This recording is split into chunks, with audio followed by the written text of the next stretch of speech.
vimos na última vez que ministrei, nós seguimos até o versículo 11 do capítulo 5. Obrigado, Senhor. Do capítulo 5 de 1 Pedro, nós avançamos até o versículo 11. E ficou faltando 3 versículos para nós encerrarmos aqui a exposição de 1 Pedro. Talvez alguém tenha pensado assim: bom, o irmão não foi até o final porque é só uma despedida do apóstolo.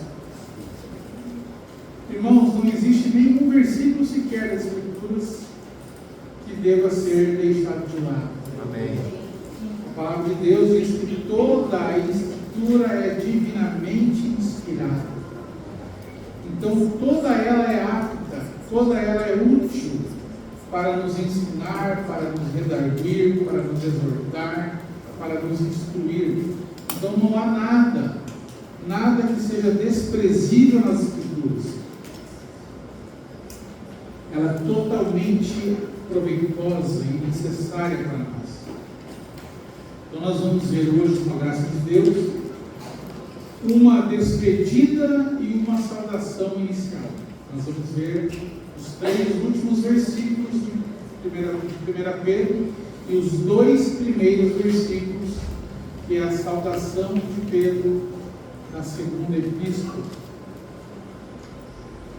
Pai Santo, nós nos apresentamos uma vez mais diante de Ti. Agora nos submetemos inteiramente à Tua palavra, à Tua exortação, à Tua instrução nesta manhã. Como nós já declaramos aqui, Senhor, nós reafirmamos que a Tua palavra é preciosa, a Tua palavra é necessária, e nós rogamos a Ti, Senhor, envia a Tua palavra. Envia ela poderosamente às nossas vidas, que a Tua palavra pode salvar nossas almas. Ó Deus, nós pedimos em nome de Jesus, prepare nossos corações, de todos nós aqui reunidos, que ninguém esteja alheio ao Teu falar, mas que todos nós, humildemente, possamos estar com Maria aos Teus pés, ouvindo a Tua palavra, recebendo vida através dela. Pedimos em nome de Jesus, nosso Senhor. Amém. Diz assim os 3 últimos versos dessa primeira epístola de Pedro: Por Silvano, nosso fiel irmão, como cuido, escrevi brevemente, exortando e testificando que esta é a verdadeira graça de Deus, na qual estáis firmes. A vossa coeleita em Babilônia vos saúda, meu filho Marcos. Saudai-vos uns com os outros com ósculo de amor. Paz seja com todos vós que estáis em Cristo Jesus. Amém. Então aqui Pedro termina essa carta com um trecho de conclusão. Ele começa aqui no versículo 12, falando qual foi o papel de Silvano, e depois passa outra palavra de exortação. E nos versículos 13 e 14 ele traz saudações pessoais e uma bênção para aqueles destinatários da carta, que nós já repetimos várias vezes, sabemos quem são. São os estrangeiros dispersos por conta da perseguição, os peregrinos, os forasteiros. Amém, irmãos? Amém. Então ele começa aqui dizendo que, fazendo essa menção a Silvano. Silvano é o mesmo Silas, é a mesma pessoa. São 2 maneiras de falar o mesmo nome, Silas é mencionado 12 vezes no livro de Atos. É a mesma pessoa. E aqui, alguns acreditam que Silvano foi o amanuense de Pedro, mas não há indicação disso. Amanuense é aquele secretário que, como Tércio de Romanos, que foi escrevendo a carta enquanto Paulo ditava. Mas aqui quando fala que, quando ele diz por Silvano, não quer dizer que foi Silvano que escreveu enquanto Pedro ditava. Por Silvano foi que Silvano que foi o mensageiro, que foi entregar essa carta, né? Então ele foi a pessoa que foi indicado aqui por Pedro para levar esta carta, né? Uma outra indicação de que não foi Silvano quem escreveu, quem redigiu a carta, é essa expressão aqui, ó, por Silvano, vosso fiel irmão. Ele está fazendo um elogio, né, a Silvano, dando como se fosse um aval, né, de que aquele homem era fiel e que aquela mensagem que ele portava, ele não era uma mensagem falsa, né, era uma mensagem também fiel, estava sendo levada por um homem igualmente fiel. Ele traz a expressão como cuido, né? Ele diz assim, por Silvano, vosso fiel irmão, como cuido. Então, essa expressão indica de que não era Silvano que estava escrevendo, porque geralmente quando o amanuense escrevia a mensagem, uma carta ditada, isso é expressado, né? Que foi pela mão de fulano que foi escrito, mas não é aqui o caso. Mas isso é mais uma curiosidade, né, aqui sobre este escrito. Depois ele diz aqui no versículo, seguindo o versículo, ele diz assim, escrevi brevemente. Escrevi brevemente. Irmãos, vocês viram quantas reuniões nós levamos para meditar em 1 Pedro? Isso foi um escrito breve. O escritor aos Hebreus também no final, ele fala que escreveu aquela breve exortação. Irmãos, isso é uma indicação da inspiração divina das Escrituras. Como pode, em tão poucas palavras, tanta riqueza conter a palavra de Deus? Pedro está dizendo aqui que ele escreveu abreviadamente, escrevi brevemente. Irmãos, aqui em 1 Pedro tem tanta verdade, tanta riqueza, que já é suficiente para que alguém creia e seja salvo. Amém? Amém? Isso é mais uma prova de que as Escrituras são de fato palavra de Deus. Então é impossível, né, nós não atribuirmos a Deus a autoria primeira da Escritura, aqui falando agora de 1 Pedro. Depois ele diz assim, ainda no versículo 12, escrevi brevemente, exortando e testificando que esta é a verdadeira graça de Deus. Então, Pedro diz que ele estava exortando e testemunhando. Aqui na minha versão fala testificando, mas é a mesma coisa. Ele estava exortando e testemunhando de que esta é a verdadeira graça de Deus. Então, aqui ele está resumindo a carta de duas maneiras, exortando e testificando, ou seja, está dizendo que a carta ela é uma combinação de mandamentos morais, porque ele está exortando, você exorta alguém a cumprir alguma coisa, a cumprir um mandamento.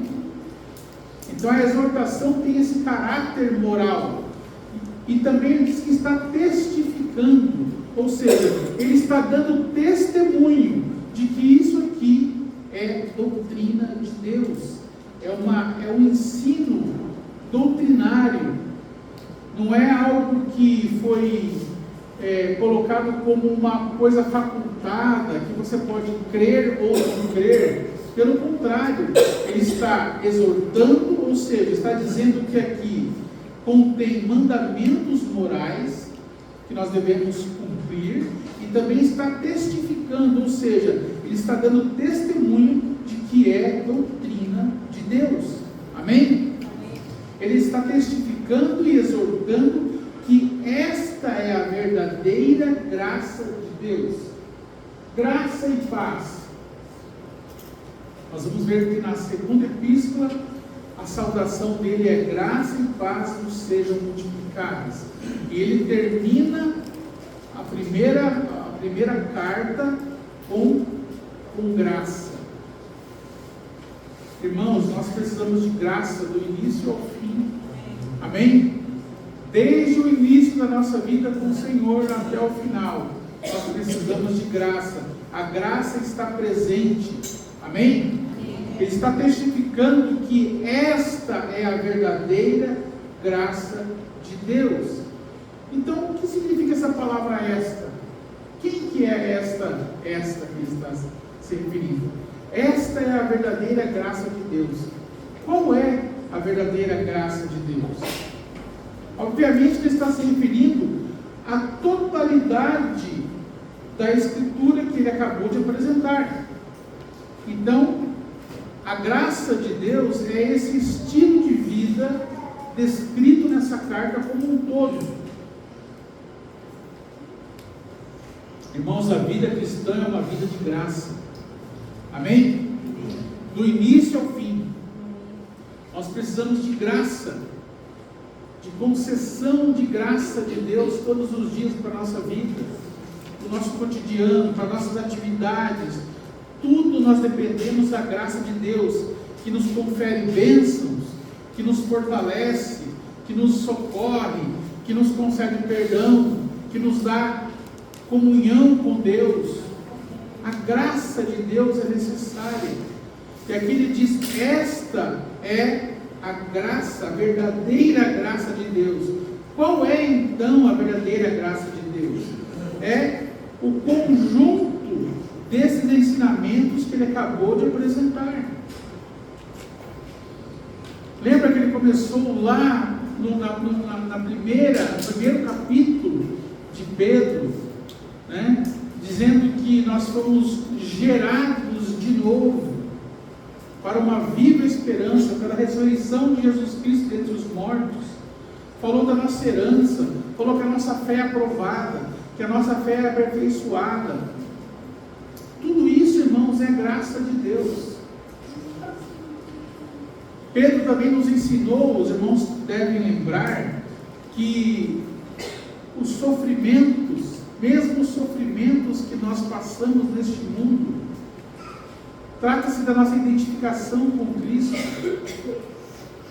e que esses sofrimentos que nós passamos realmente produzem em nós uma preparação para que nós realmente venhamos refletir a glória de Deus. Então esta é a verdadeira graça de Deus, na qual estáis firmes. Nós estamos firmes na graça de Deus? Alguém aqui está firme? Amém? Amém, irmãos? É pela graça que nós não sucumbimos aos sofrimentos que a própria graça de Deus nos permite passar e nos concede força para suportar. Tudo é pela graça, irmãos. É absolutamente tudo. Nós não devemos de maneira nenhuma nos afastar da confiança contínua nesta graça. Amém? E nem também nos afastarmos da obediência que realmente a graça torna possível. Como que nós podemos nos submeter ao que foi ensinado até aqui, se não for pela graça? Como que nós podemos obedecer às autoridades? Como que as mulheres poderão ganhar os seus maridos incrédulos, se não pela graça? Como que os maridos coabitarão com as suas mulheres com entendimento, se não for pela graça? Como que nós, como irmãos, podemos amar-nos uns aos outros com entranhável misericórdia, se não for pela graça? Só pela graça, meu irmão. É só pela graça que nós podemos cumprir essa palavra. Mas graças a Deus, que a graça foi derramada abundantemente sobre nós. Amém? No versículo 13, ele fala: a vossa coeleita em Babilônia vos saúda. Irmãos, aqui a Babilônia não é a Babilônia, a cidade Babilônia. Aqui no primeiro século, quando foi escrita esta carta, a Babilônia lá do Antigo Testamento era um lugar pequeno, abandonado, escuro. Não era aquela Babilônia impetuosa, forte, imponente, da época do Império Babilônico. A Babilônia aqui é uma figura de linguagem que Pedro usa para se referir a Roma. Da mesma maneira que a Babilônia antiga era a sede do mundo antigo, era um lugar de opressão, era o símbolo do mundanismo. Agora, nos dias de Pedro, isso era Roma. Roma era vamos dizer assim, a sede do mundo naqueles dias. Era um lugar de opressão, o lugar onde os crentes eram perseguidos e oprimidos. Era o lugar do império das trevas. Então, quando aqui Pedro diz a vossa coeleita em Babilônia, ele se refere a Roma. Nós não vamos entrar aqui nos versículos, mas em Apocalipse, os irmãos podem olhar em Apocalipse 16, versículo 19, Apocalipse 17, versículo 5, Apocalipse 18, versículo 2, que ali, nos escritos de João, Roma é descrita como a Babilônia, a grande prostituta, se referindo ali ao sistema mundo, ao sistema religioso caído. Então, quando ele diz aqui a vossa coeleita em Babilônia, ele está dizendo ele está querendo dizer a vossa coeleita em Roma. Amém, irmãos? Amém. E está dizendo que essa vossa coeleita não está se referindo a uma mulher ou uma pessoa em Roma, mas a igreja que estava em Roma. Possivelmente Pedro escreveu essa carta estando em Roma. Então ele está saudando em nome da igreja em Roma aqueles destinatários da carta. Amém? E com ele estava Marcos. Obviamente que quando ele diz meu filho Marcos, é da mesma maneira que Paulo chama Timóteo de filho. Não era seu filho biológico, mas era seu filho na fé. Era alguém que Pedro cuidava, né? Marcos. E depois, irmãos, ele termina dizendo no versículo 14: saudai-vos uns aos outros com ósculo de amor. Aqui nós também devemos tomar cuidado para não tornar algo que é uma instrução das Escrituras em uma regra fria legalista. Aqui não significa que todos devem se cumprimentar com um beijo no rosto, ainda que o ósculo de amor é um beijo no rosto. Por exemplo, nós sabemos que há denominações evangélicas que têm como doutrina o cumprimento com ósculo. Mas será que era isso? Será que aqui não tem um componente cultural daquela época, o ósculo? Porque os judeus também cumprimentam uns aos outros com ósculo. Então, será que é para nós adotarmos isso como uma lei na igreja? Todos devemos nos cumprimentar com ósculo? Obviamente que não. Mas também nós não devemos deixar de cumprimentar com ósculo. Não há nenhum problema nisso. O problema é nós tomarmos as coisas de maneira legalista na igreja. Amém, irmãos? Então, que lição nós podemos tirar desta palavra: saudai-vos uns aos outros com ósculo de amor? A instrução é simples. Nós devemos ser amorosos, afetuosos e demonstrar isso fisicamente com nossos irmãos. Simples assim.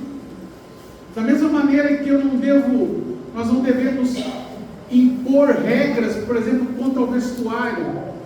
É proibido que a mulher use calça comprida, porque a Bíblia diz que a mulher não deve vestir roupa como se fosse homem.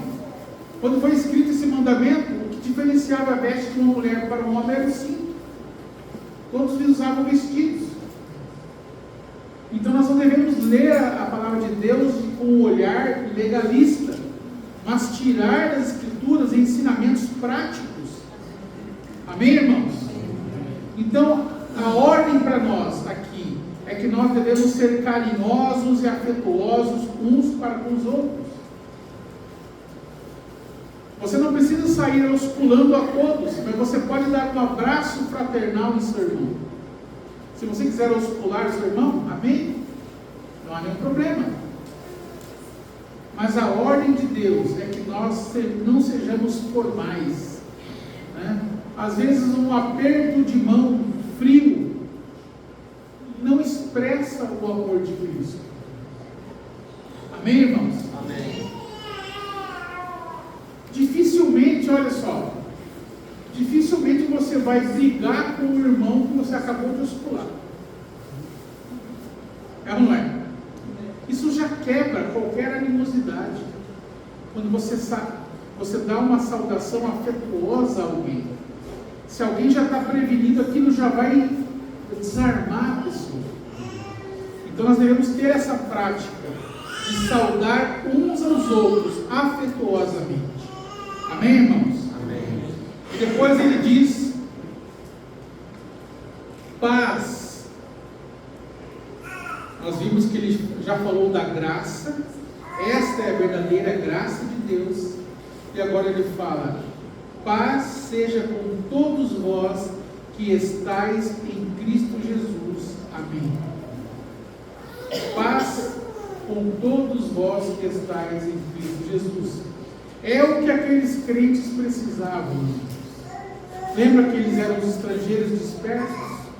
Aqueles perseguidos? Aqueles apátridas que não tinham lar, que não tinham abrigo neste mundo, que estavam sofrendo perseguição. Então Pedro ministra paz para eles. Era o que aqueles precisavam: paz interior, paz para aquelas mentes que estavam atribuladas, corações atribulados, com tanta perseguição, com tanto sofrimento. E esta paz, ela vai ser plena, completa, quando o Senhor vier estabelecer o seu reino de paz na terra. Mas enquanto isso não ocorre, aqueles estrangeiros perseguidos, dispersos, já poderiam desfrutar de paz com Deus. E aqui ele já diz: paz seja com todos vós que estáis em Cristo Jesus. Irmãos, não há como ter paz fora de Cristo. Amém? Ele é o nosso príncipe da paz. Ele foi que estabeleceu a paz entre nós e Deus. Nós vemos isso lá em Efésios, que Ele nos reconciliou, nós que estávamos separados, brigados com Deus e uns com os outros. Quem fez a paz com o seu próprio corpo partido foi Cristo. Amém? Paz para aqueles que estão em Cristo. Não há como ter paz fora dele. Amém, irmãos? Sigamos então, vire a sua página aí na Bíblia e vamos para os 2 primeiros versos de 2 Pedro.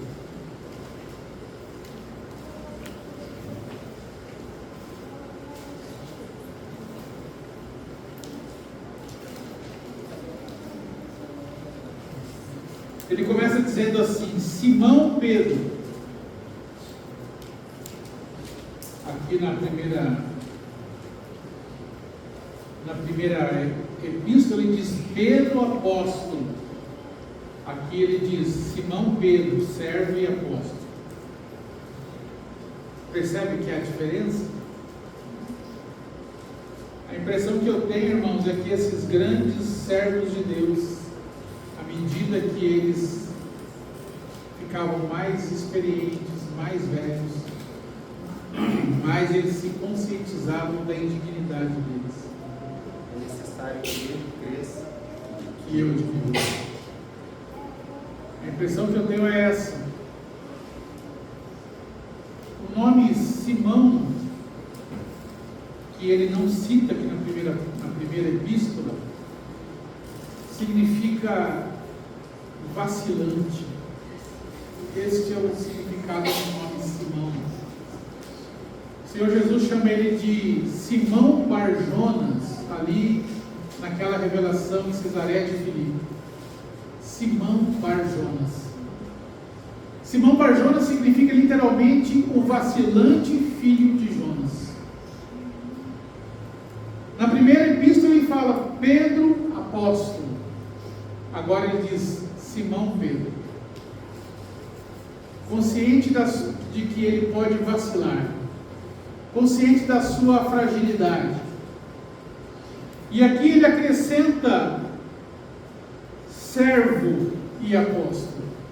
Ele não fala Pedro apóstolo, mas diz Simão Pedro, servo e apóstolo.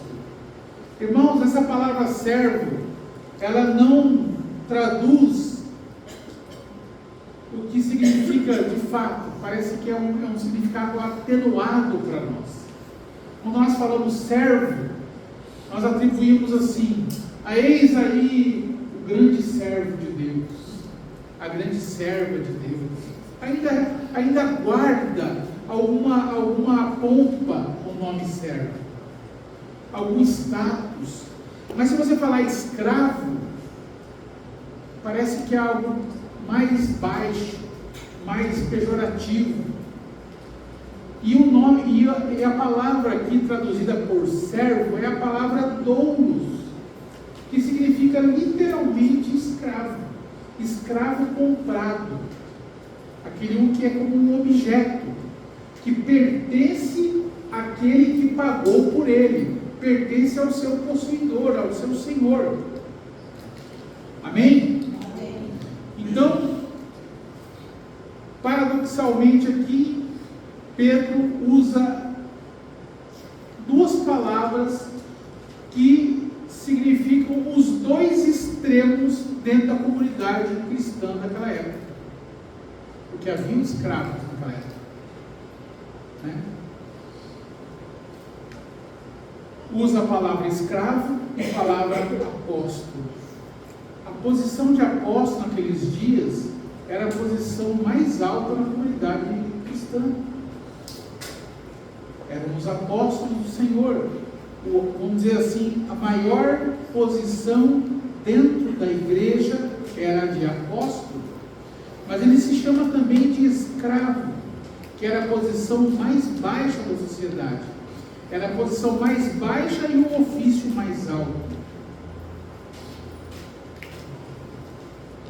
Tirando a posição de Cristo, que também é o apóstolo, né? Apóstolo e sumo sacerdote da nossa vocação, entre os mortais, o ofício de apóstolo era o ofício mais alto. E veja, os apóstolos, irmãos, eles tinham a mesma autoridade que havia sido dada a Jesus, no sentido de doutrina. Tanto que nós, se você abrir sua Bíblia lá em Efésios, diz que nós estamos fundamentados sobre o ensino de quem? Dos apóstolos e profetas. Amém? Então, a palavra dos apóstolos, a escritura que veio da pena dos apóstolos, elas têm o mesmo peso da palavra dita por Jesus. Amém? Porque eles falavam comissionados e inspirados pelo Espírito Santo.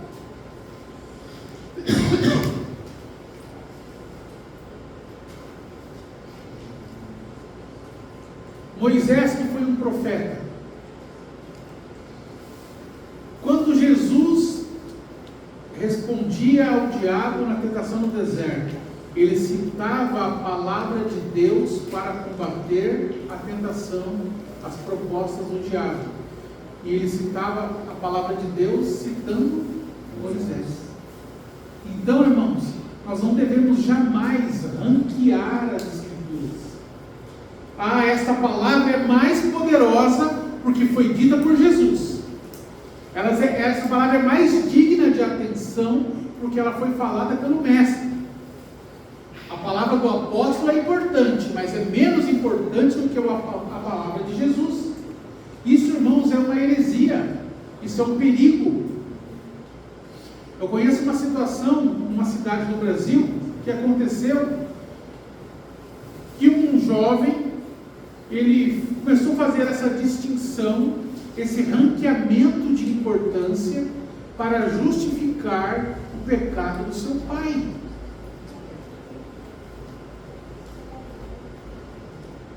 O pai desse jovem se separou da sua mãe, depois de um casamento longo, e contraiu um novo casamento. Então, ele se baseou apenas nas palavras de Jesus para justificar o novo casamento, ali em Mateus 19.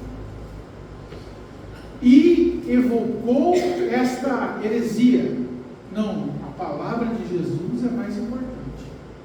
Então, baseado só na palavra de Jesus, desconsiderando os outros escritos, que também têm o mesmo peso de autoridade, porque eles falavam pelo Espírito de Cristo. Amém? Amém? Para justificar o pecado do seu pai. Isso é coisa recente, poucos anos. Então, irmãos, quando nós nos deparamos com a palavra de Deus, com os escritos dos apóstolos, nós estamos diante da palavra de Deus. Amém? Amém. Veja aí em Mateus capítulo 10.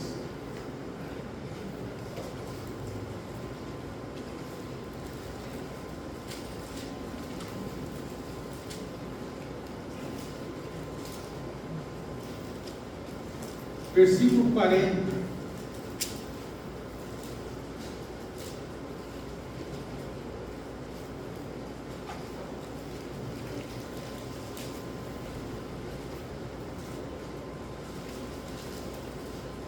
Quem vos recebe, a mim me recebe. E quem me recebe a mim, recebe aquele que me enviou. Percebe? Quem recebe, aquele que foi enviado por Jesus, está recebendo o próprio Jesus. E quem recebe Jesus, recebe o Pai que enviou Jesus.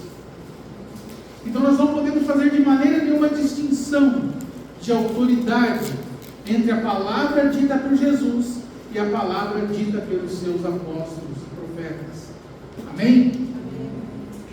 E olha, irmãos, há muitas pessoas, ou se você puxar pela memória, você vai lembrar de algum caso, de gente que diz assim: Jesus, eu acredito, mas nesses homens aí não.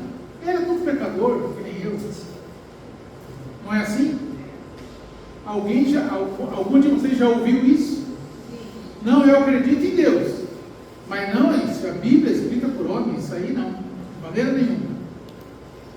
Uma vez eu ouvi um camarada, eu já contei isso para os irmãos, mas eu sempre vou repetir, como exemplo do absurdo. Um camarada estava, um pastor, não vou dizer o nome dele, acho que eu já disse, mas não vou repetir. Entrevistando uma mulher feminista, e nos escritos de Paulo, ele traz instrução sobre o papel da mulher na igreja, e que nós devemos aceitar como escritura que é. Ele disse assim para a entrevistadora, querendo agradá-la, lembrando que se nós quisermos agradar homens, não podemos ser servos de Cristo. Amém? Dizendo assim, ele disse assim: nós não podemos levar Paulo tão a sério assim. Aí eu pensei assim: não, vou levar você, miserável, a sério.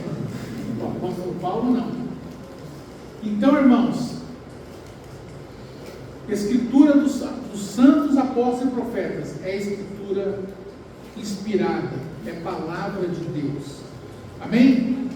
Olha, nós nada saberíamos sobre Jesus se não fosse o testemunho dos apóstolos. Amém? É através deles que nós conhecemos o testemunho de Cristo. Mesmo os fariseus, eles, veja aí em Lucas, abra aí por favor, no Evangelho segundo Lucas, capítulo 10 também.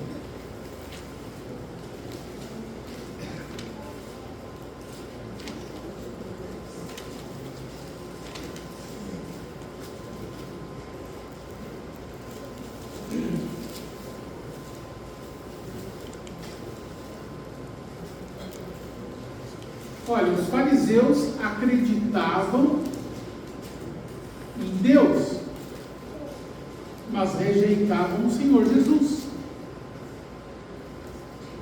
Então, irmãos, é tudo um santo pacote. Está tudo englobado, não tem como eu fazer essa distinção. Veja aí no versículo 16: quem vos ouve a voz, a mim me ouve. Jesus dizendo: e quem vos rejeita a vós, a mim me rejeita. E quem a mim me rejeita, rejeita aquele que me enviou. Amém? Amém. Então, voltando lá em Pedro, 2 Pedro. Pedro então reivindica a autoridade mais alta que uma pessoa podia reivindicar na igreja primitiva, de ser um apóstolo, mas também se identifica ao mesmo tempo como um escravo. Olha, você pertence a Cristo? Amém? Amém? Nós lemos lá em Coríntios, 1 Coríntios 6, 20, que nós fomos comprados por preço. Amém?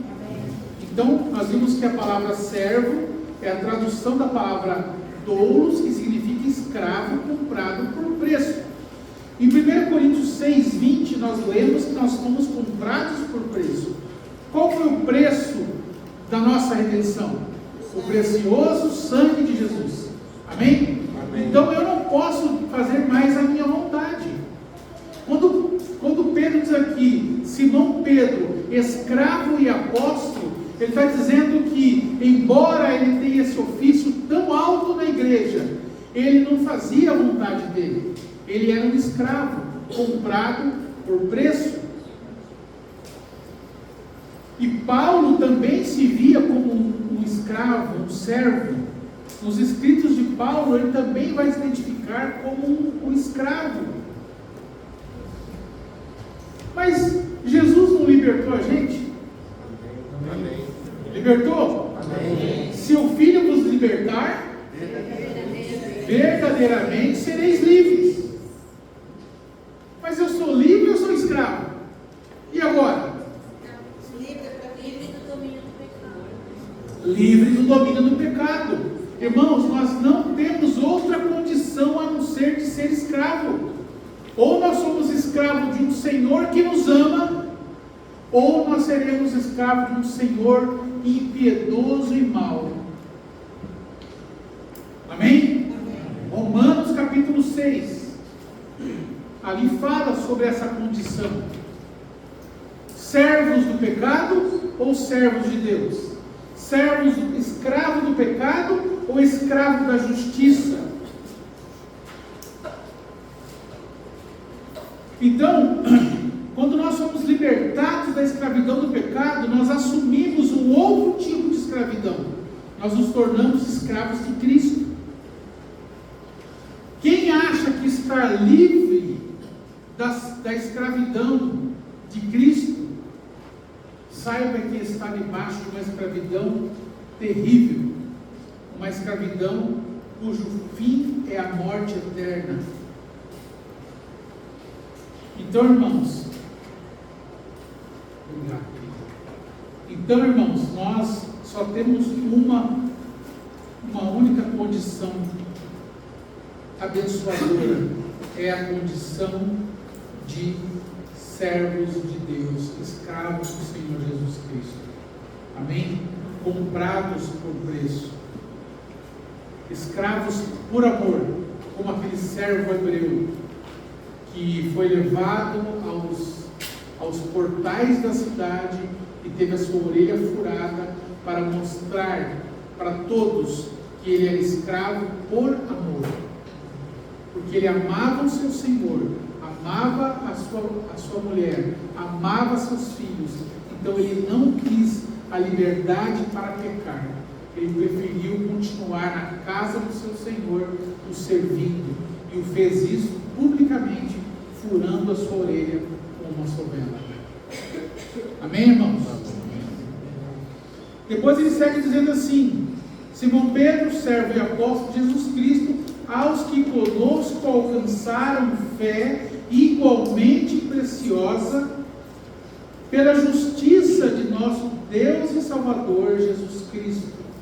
Então ele está destinando a sua carta àqueles que, como ele, o Pedro, alcançaram fé igualmente preciosa.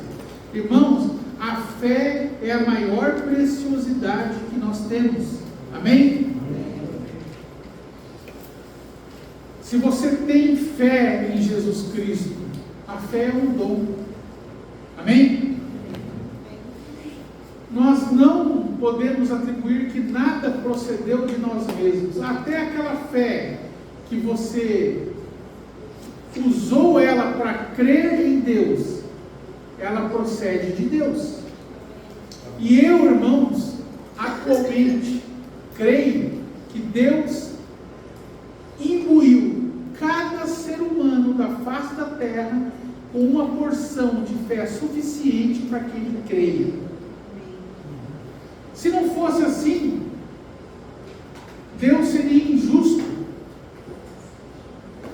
ao exortar as pessoas a crescer. Seria como mandar que uma pessoa que não tivesse os dois braços pegasse um objeto, que é o que o ultracalvinismo prega.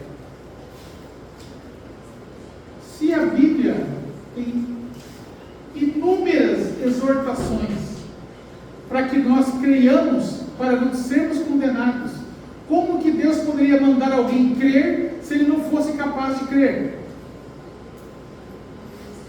Seria como se Deus estivesse caçoando das suas próprias criaturas. Então todos podem crer. Por isso que a Bíblia manda que nós preguemos o Evangelho a toda criatura, porque todos podem crer.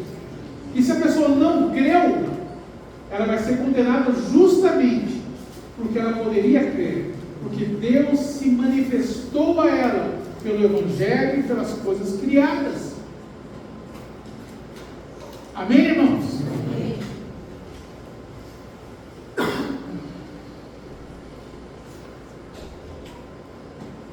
Deus nos deu vida, e Ele fez isso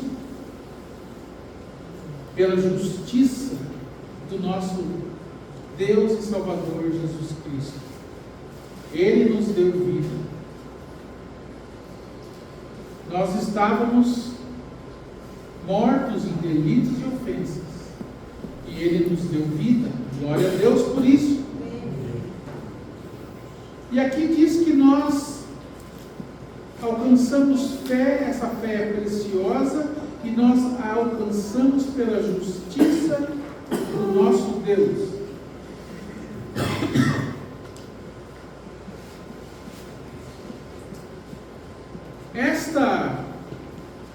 Esta justiça alcançada, irmãos, não é uma justiça que foi conquistada por nossos méritos. Todos compreendem isso? Amém. Amém? Essa justiça é uma justiça atribuída. Amém? Está lá em Romanos. Romanos é a carta que nos ensina isso. Nós somos justificados pela fé, não em alguma coisa que nós fizemos, mas em algo que Jesus fez por nós. Então a sua justiça, a justiça do Filho de Deus, é atribuída a nós sem merecimento, sem mérito algum. Amém? Então foi-nos atribuída a justiça de Deus, de maneira que agora nós somos chamados justos, não porque nós pagamos nossos pecados, não porque nós compramos nossa liberdade com o nosso próprio recurso, não, porque alguém pagou o preço da nossa redenção e nos atribuiu a sua justiça perfeita. Amém? Foi Jesus Cristo. Aleluia. Amém. E aqui ele diz, irmãos, aqui uma declaração muito tremenda sobre a divindade de Jesus.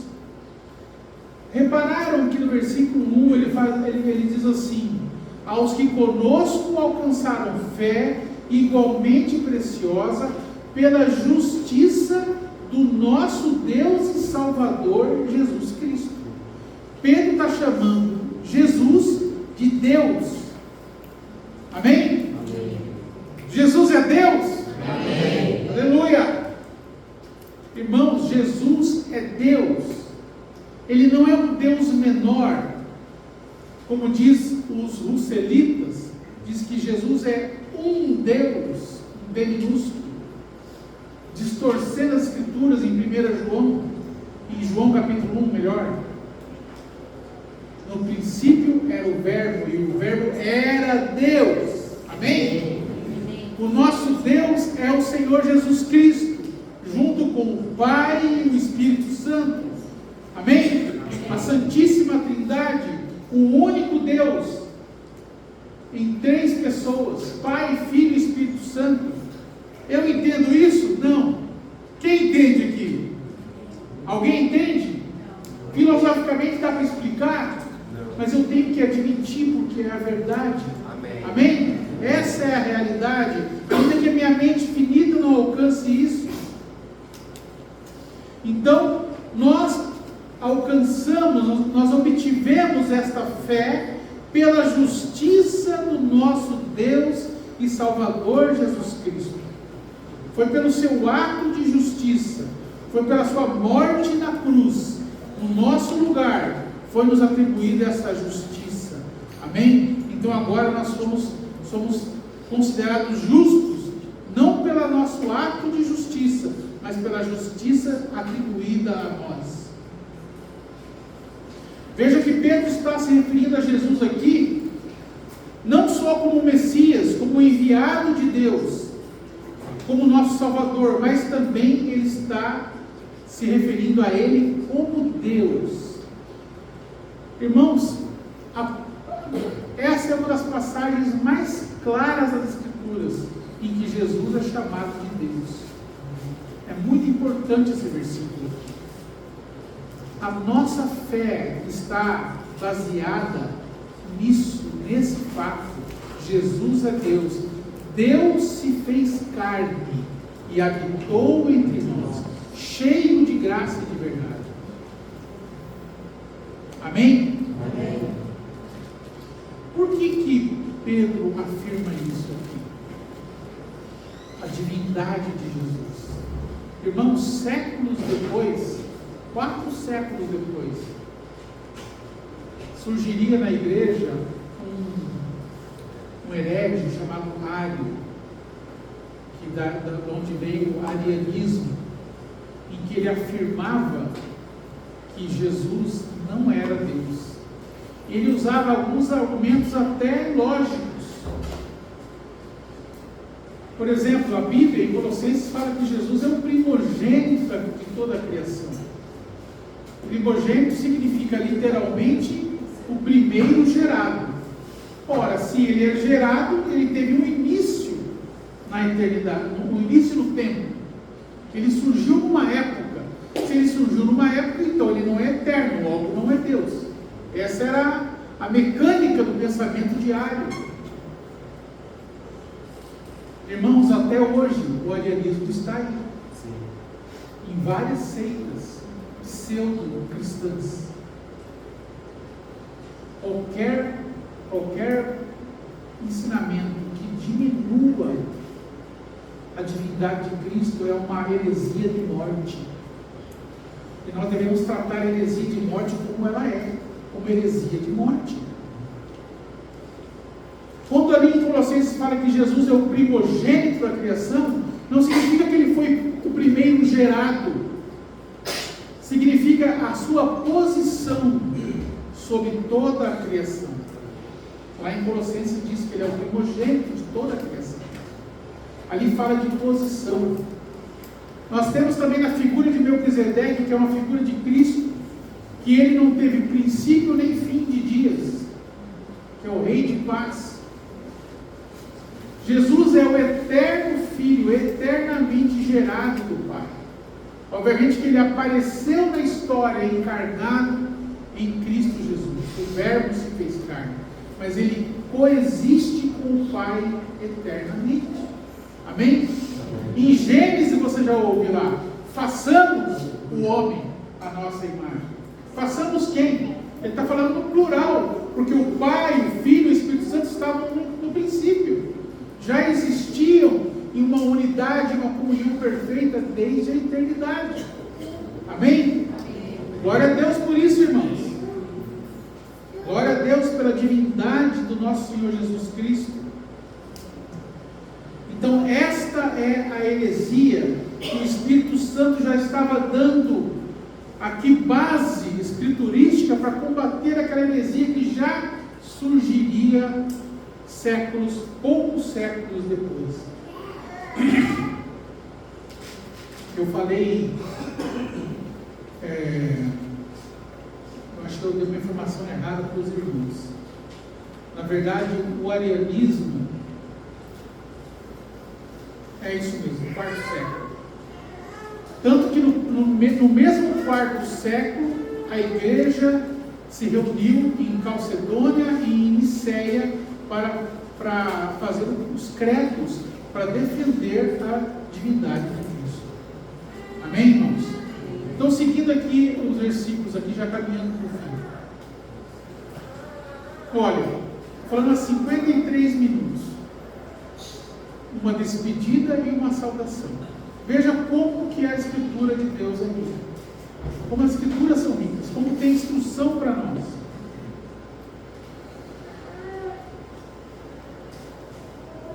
Graça e paz vos sejam multiplicadas pelo conhecimento de Deus e de nosso Senhor, e de Jesus nosso Senhor. Graça e paz vos sejam multiplicadas.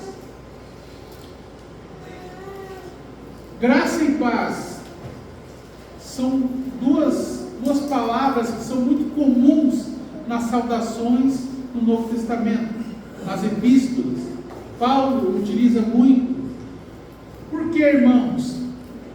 Porque nós precisamos de graça e paz nesse mundo atribulado, na nossa condição de peregrinos, de estrangeiros, desde o Velho Testamento. Veja em Números, vamos ler rapidamente. Já o povo de Deus já tinha essa bênção, mesmo aqui no Velho Testamento.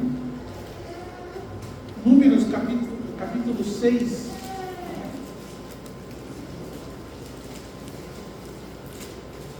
versículo 24, diz assim: o Senhor te abençoe e te guarde, o Senhor faça resplandecer o seu rosto sobre ti e tenha misericórdia de ti, o Senhor sobre ti levante o seu rosto e te dê a paz. Quando nós saudamos uns aos outros com paz, fica até uma coisa mecânica, né? Paz, irmão, paz, irmão. Irmãos, tem um significado tremendo. Quando eu dou essa saudação ao meu irmão, eu estou desejando, eu estou ministrando a bênção da paz de Deus sobre ele. Os judeus saúdam uns aos outros assim. Shalom Aleichem, né? E depois vamos responder Aleichem Shalom. Paz sobre você. Aí eu falo sobre você, paz. Mais ou menos isso. Então, nós realmente, irmãos, precisamos de graça e paz. Por isso o apóstolo saúda os destinatários da carta dessa maneira: graça e paz vos sejam multiplicadas. Quando ele diz aqui, vos sejam multiplicados, por exemplo, o catolicismo, ele crê que a graça da justificação é algo que pode crescer na vida do fiel. Então você vai crescendo na graça justificadora. Nós crentes não cremos assim. Nós cremos que a graça da justificação, ela nos é dada uma vez por todas. Quando você creu no Evangelho e recebeu a Jesus Cristo como seu Senhor, seus pecados foram perdoados, e imediatamente você é feito justo. Amém? Amém. Mas será que essa é a única graça que você vai receber na sua vida como crente? Obviamente que não. Irmãos, nós precisamos de graça multiplicada todos os dias. Todos os dias nós precisamos crescer na graça e no conhecimento. Todos os dias. A justificação é uma graça dada uma vez por todas àquele que crê. Você creu, você é justificado. Mas você vai ter que desenvolver muitas áreas da sua vida. Por isso você precisa de graça constante. A justificação é um problema resolvido. Amém? Creu, foi justificado, pecados foram perdoados, você é uma nova criatura, e agora você vai se desenvolver na sua caminhada com o Senhor. Então, quando ele diz aqui paz e graça, ou melhor, graça e paz, ou sejam multiplicadas, além de ser uma oração, uma bênção do apóstolo sobre os destinatários da carta, também é para nós, irmãos, uma exortação, para que nós busquemos que a graça e a paz sejam multiplicadas em nossas vidas. E como que você faz isso? Como que você pode crescer em graça e em paz? Exatamente. Que é um dos meios da graça, que os teólogos ensinam para nós. Quais são os meios da graça? Oração, adoração, comunhão uns com os outros, meditação na palavra, são os meios da graça. São os meios para que você cresça, os meios para que a graça e a paz se multipliquem na sua vida. Essas coisas estão todas à nossa mão, irmãos. Amém? Amém. Essas coisas estão disponíveis. E aqui ele termina com essa frase: graça e paz vos sejam multiplicadas pelo conhecimento de Deus e de Jesus, nosso Senhor. Como que Deus se dá a conhecer? Tem duas maneiras. A revelação natural, está lá em Romanos capítulo 1, que aqueles homens terríveis não quiseram o conhecimento de Deus pelas coisas que de Deus se pode conhecer na natureza. Eles amaram mais a criatura do que o Criador e começaram a praticar coisas terríveis. Mas ali fala que existe um conhecimento natural comum de Deus. Deus se dá a conhecer na natureza, nas coisas criadas. Tanto que tem muitas coisas que os cientistas não conseguem explicar, que tentam fazer com conhecimento natural. E realmente Deus permite isso para confundir a sabedoria deles. Amém? Então Deus se dá a conhecer pelas coisas criadas, mas também pela sua palavra. Amém? Aí nós lemos em João capítulo 1, que no princípio era o Verbo. Era a palavra, o Logos. E o Logos se fez carne e habitou entre nós. Então, nós temos a palavra de Deus encarnada, Jesus. Nós temos os relatos dos apóstolos e profetas na nossa mão. Então, essa é a maneira que nós podemos obter o conhecimento de Deus, pela palavra de Deus revelada nas Escrituras, pela pessoa de Deus revelada nas Escrituras, como Deus age, o que Ele fez, o que Ele faz, como que Deus pensa, o pensamento de Deus revelado nas Escrituras. E aqui nós lemos que graça e paz nos são multiplicadas pelo conhecimento de Deus e de Jesus nosso Senhor. Quem quer crescer em graça e em paz? Amém? Amém? Como que nós fazemos isso? Pelo conhecimento de Deus, nosso Pai, e de Jesus nosso Senhor. Então é a exortação, irmãos, para que nós busquemos mais a Deus na sua palavra. Amém? Vire sua cabeça, vamos orar, pedir que realmente essa exortação tão singela realmente nos desperte a buscar mais a Deus na sua palavra.